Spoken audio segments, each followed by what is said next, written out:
आप देख रहे हैं हिंद समाचार और मैं हूं आपके साथ ज्योति।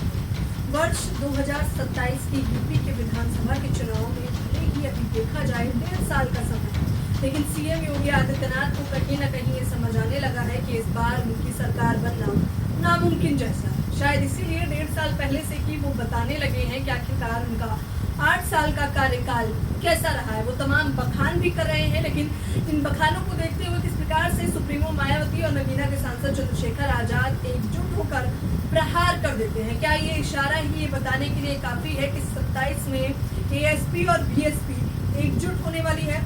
क्या चंद्रशेखर आजाद और मायावती के ताल में ताल मिलाने लगे हैं? तमाम सवाल उठना लाजमी है। जहां एक तरफ 25 मार्च को सुप्रीमो मायावती भाईचारा कमेटी का गठन करती हैं, वो बताती हैं कि किस प्रकार से SC ST OBC यानी कि अन्य पिछड़े वर्ग को वो साधने का प्रयास करेंगे। ये वो वोट बैंक है जो सपा के पास भी मजबूती से जाता है और बीजेपी के पास भी मजबूती से जाता है। लेकिन मायावती को ये समझ आ गया है, क्योंकि वर्ष 2012 में जब उनकी सरकार बनी थी तो वो भाईचारा कमेटी उसमें उसका एक अहम रोल था, और इसी को देखते हुए जो है मायावती ने एक बार फिर से बड़ा फैसला लिया है। लेकिन खबर ये नहीं, खबर सबसे बड़ी ये है कि सीएम योगी आदित्यनाथ अपने 8 साल के काम को गिनाते हुए तमाम बखान करते हैं। वो बताते हैं कि किस प्रकार से खाद्यान्न उत्पादन में, गन्ना उत्पादन में, आलू उत्पादन में और पीएम आवास योजना में, पीएम किसान सम्मान निधि में, पीएम उज्ज्वला योजना में, पीएम स्वनिधि योजना में, ये तमाम वो योजनाएं हैं जिनमें उत्तर प्रदेश उत्तम प्रदेश बन गया है, यानी कि नंबर 1 है। जैसे ही ये खबर निकलकर सामने आती है, वैसे ही चंद्रशेखर आजाद न केवल इस पर टीका टिप्पणी करते हैं बल्कि पूरी कविता ही लिख देते हैं। क्या है वो स्क्रीन पर आप नजर डालिए। चंद्रशेखर आजाद लिखते हैं कि योगी जी के 8 साल अन्याय की मिसाल। वो लिखते हैं किसान का हक कुचला गया, युवा का सपना जला दिया गया, नौकरी बनी बेईमान की जायदाद, भ्रष्टाचार ही अब सरकार का स्वाद, महिला की चीखें दबा दी गई, दलित पिछड़ा आदिवासी पर सामंत लदी, अल्पसंख्यक सहमे हक छीने गए, बुलडोजर चला, घर मिट्टी में मिले, कुंभ में अव्यवस्था, भगदड़ मौत, श्रद्धालुओं की आस्था पे चोट, धर्म जाति नफरत के खेल, 8 साल यूपी बेहाल, योगी भी फेल। योगी जी फेल को बता रहे हैं सीएम योगी आदित्यनाथ पर हमला ऊपर होते हुए चंद्रशेखर आजाद ये ट्वीट करते हैं, तो वहीं दूसरी तरफ सुप्रीमो मायावती भी पीछे नहीं दिखती हैं।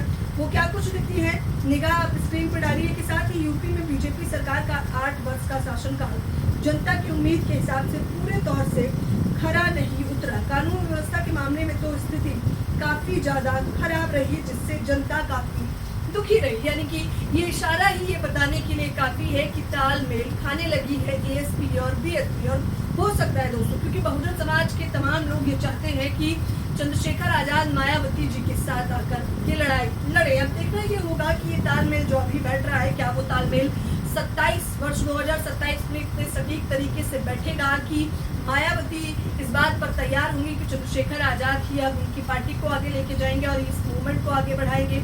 क्या वो बात तो समय की गर्त पे है, लेकिन 8 साल जब सीएम योगी आदित्यनाथ से इस प्रकार से गिनाए तो मन में एक सवाल उठा कि जब इतनी सारी चीजों में उन्होंने यूपी को उत्तम प्रदेश बताया, जब इतनी सारी चीजों में उन्होंने कहा कि यूपी नंबर 1 है, तो उन्हें कहना जरूरी था कि महिला सुरक्षा के मामले में भी यूपी नंबर 1 है, दलितों पर अत्याचार में भी यूपी नंबर 1 है, दलितों के शोषण में भी यूपी नंबर 1 है, बेरोजगारी में भी यूपी नंबर 1 है। ये सवाल भी अगर सीएम योगी आदित्यनाथ उठा देते तो मुझे लगता है कि जनता को कहीं ना कहीं राहत मिल जाती।